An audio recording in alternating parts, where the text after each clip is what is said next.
नमस्कार प्यारे बच्चों।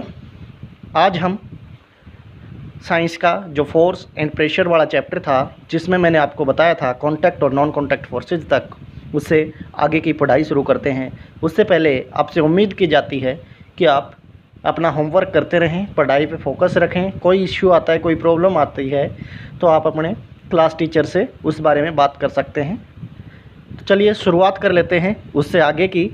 तो यहाँ पे मैं दो चीज़ें आपको बता देना चाहता हूँ। नंबर 1 कि मास क्या होता है और वेट क्या होता है।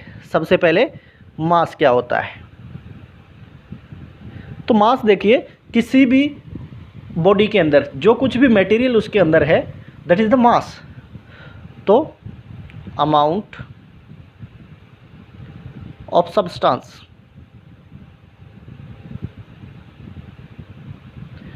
प्रेजेंट इन ए बॉडी, और हर एक ऑब्जेक्ट या हर एक बॉडी जो है वो मैटर से बनी है, तो हम इसको क्वांटिटी ऑफ द मैटर भी बोल सकते हैं। क्या बोल सकते हैं? Quantity of matter from which that body is made of तो जितनी क्वांटिटी से वो बॉडी बनी है, जितनी क्वांटिटी से, मैटर की क्वांटिटी से वो बॉडी बनी है, दैट इज मास। यहाँ पे मास के बाद एक वेट आ जाता है।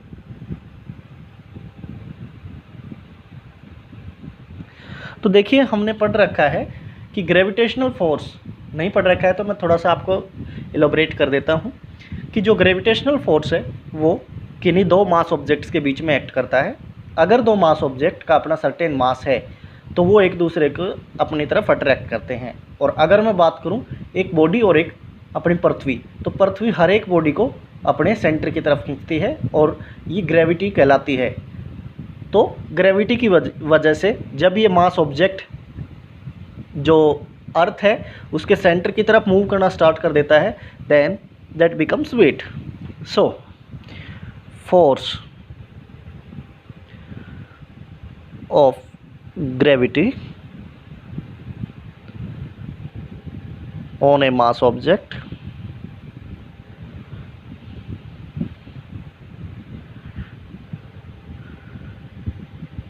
due to which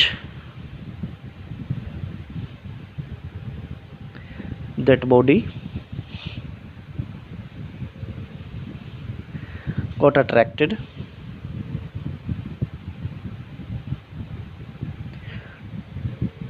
towards center of earth। इसका जो फॉर्मूला होता है वेट मास इनटू ग्रेविटी, यानी कि जी। ग्रेविटी को जी से डिनोट किया गया है और इस जी की वैल्यू जो है वो रहती है 9.8 मीटर पर सेकेंड स्क्वायर। ये जी ना होके इसको हम बोल सकते हैं एक्सेलरेशन ड्यू टू ग्रेविटी। यहाँ पे इसकी जो यूनिट रहेगी, अब इसकी यूनिट, वेट की यूनिट क्या रहेगी? यहाँ से देखें मास केजी में, और जो आपका एक्सेलरेशन ड्यू टू ग्रेविटी है मीटर पर सेकेंड, तो केजी मीटर पर सेकेंड स्क्वायर। यहाँ तक चीज़ें क्लियर हैं। मास केजी में मापा जाता है। चलिए अब बात कर लेते हैं प्रेशर की। तो हमने फोर्स पढ़ा था। फोर्स जो है दो चीज़ों पे, जो फोर्स का प्रभाव है, effect of force depends on two factor. So पहले एक बार इसकी मैं डेफिनेशन लिख देता हूँ प्रेशर की। इट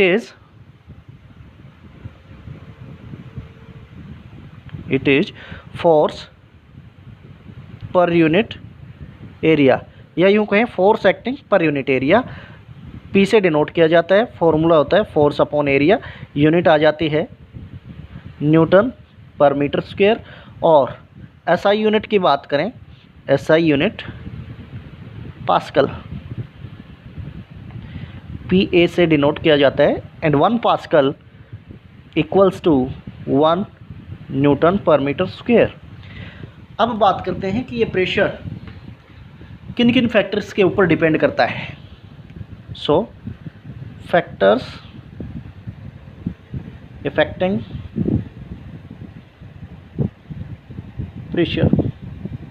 प्रेशर को प्रभावित करने वाले कारक, सबसे पहला कारक या सबसे पहला जो है amount of force,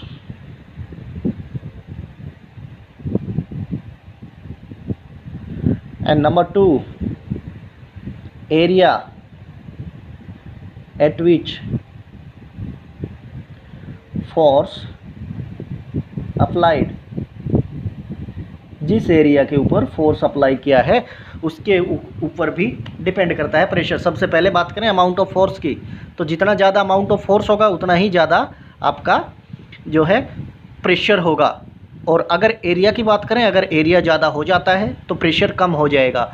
due to this reason, इसी कारण से जो नीडल्स हैं या जो भी धारदार चीज़ें हैं उनकी धार या उनका एरिया कम किया जाता है। जैसे चाकू है, अगर आप चाकू की बात करें तो उसका जो एरिया है, कटिंग एज जिसको हम बोलते हैं, जहाँ से काटने का जो एज है या काटने वाला हिस्सा है उसको पेना बनाया जाता है। क्यों बनाया जाता है? ताकि एरिया मिनिमम हो और आपका जो प्रेशर है वो मैक्सिमम हो। जितना कम एरिया होगा प्रेशर उतना ही ज़्यादा होगा। अगर बात करें डैम्स की, उससे पहले थोड़ा सा ब्रीफली इस बारे में ही बात कर लेते हैं। जो स्कूल बैग्स हैं, स्कूल बैग्स की जो कैरिंग स्ट्रिप्स होती हैं जो साइड में आप लटकाते हो अपने कंधों के ऊपर, वो थोड़ी सी चौड़ी बनाई जाती हैं। चौड़ी क्यों बनाई जाती हैं? ताकि एरिया ज़्यादा हो और प्रेशर मिनिमम हो, ताकि हमें लाने और ले जाने में ज़्यादा तकलीफ़ ना हो, वी फील कंफर्टेबल। ये कुछ इसके जो बेनिफिट्स कहें वो थे। अब बात करते हैं एटमॉस्फेरिक प्रेशर की। Now let us about atmospheric pressure.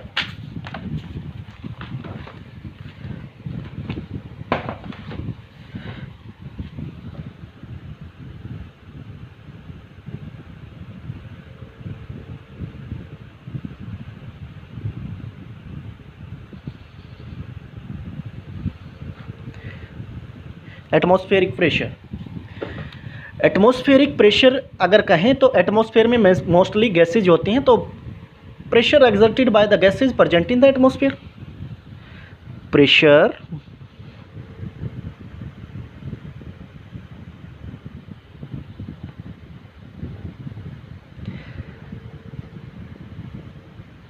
exerted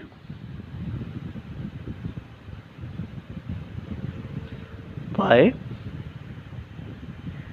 gases present in atmosphere। और पी ए से डिनोट किया जाता है, P atmosphere, P for pressure and A for atmosphere. देखिए फॉर्मूला जो है यहाँ रहता है एच रो जी। यहाँ एच क्या है? हाइट, रो क्या है? डेंसिटी। अलग अलग गैसेज की डेंसिटी, घनत्व अलग अलग लेयर पे, जितना ज़्यादा ऊंचाई पे जाएंगे या जितना कम गहराई पे जाएंगे तो हम यहाँ पे डेंसिटी वेरी करती रहती है। और g is again acceleration due to gravity. तो यहाँ पे मेनली जो है एच रो के ऊपर जो आपका एटमॉस्फेरिक प्रेशर डिपेंड करता है। जितना ज़्यादा हाइट होगी, मतलब जितना डीप जाएंगे, डीप इनसाइड द वाटर या deep close to the surface of earth, तो प्रेशर जो है बढ़ता जाएगा। ये लिक्विड एटमॉस्फेरिक प्रेशर है। अब बात करते हैं लिक्विड प्रेशर की। Pressure exerted by liquid. So जो लिक्विड हैं वो भी प्रेशर एक्सर्ट करते हैं। अगर मैं बात करूं समुद्र की गहराई की, तो हम समुद्र के अंदर ज़्यादा गहराई तक नहीं जा सकते। कारण क्या है? क्योंकि जैसे जैसे नीचे जाते जाएंगे, ज़्यादा गहराई में जाते जाएंगे, तो जो प्रेशर है, pressure exerted by liquid that got increased due to this reason, height जो डीपनेस है वो बढ़ती जाएगी। अगर ये बढ़ती गई तो आपका जो है प्रेशर बढ़ता जाएगा। हम मैक्सिमम अगर बिना कोई सेफ्टी किट पहने अगर हम जंप करते हैं वाटर में तो मैक्सिमम हम 120 मीटर तक ही जा सकते हैं। और इसी कारण से अगर 120 मीटर से ज़्यादा गहराई पे गए तो आपकी बॉडी जो है वाटर प्रेशर की वजह से क्रश कर दी जाएगी, ख़त्म कर दी जाएगी, मतलब डिस्ट्रॉय हो जाएगी आपकी बॉडी। अब सेफ्टी किट्स की बात करते हैं। सेफ्टी किट्स इसीलिए पहने जाते हैं ताकि वो जो प्रेशर एक्सर्ट किया जाता है वाटर के द्वारा उसको सस्टेन कर पाए, झेल पाए। तो इसी वजह से जो डैम्स होते हैं उनकी बॉटम्स भी थोड़ी सी क्या की जाती हैं, चौड़ी बनाई जाती हैं। जैसे जैसे नीचे जाओगे डैम की जो चौड़ाई है वो बढ़ती जाएगी। कारण क्या है, कारण सेम है। जैसे जैसे डीप जाएंगे वैसे वैसे एरिया क्या जितना डीप जाएंगे, डीप इनसाइड द वाटर, वैसे वैसे जो आपका प्रेशर है वो बढ़ता जाएगा। और ड्यू टू दैट रीजन आपको उस प्रेशर को सस्टेन करने के लिए जो कंक्रीट डैम्स हैं उनकी जो बॉटम है वो काफ़ी चौड़ी बनानी पड़ती है। तो आज के लिए बस इतना ही। उम्मीद करता हूँ समझ आया होगा और पढ़ाई आप लोग कर रहे होंगे। अपने घर पे रहें, ऐसी स्थिति में अपना बचाव रखें, माँ बाप की सेवा करें, पढ़ाई पे फोकस रखें। धन्यवाद। Have a nice day.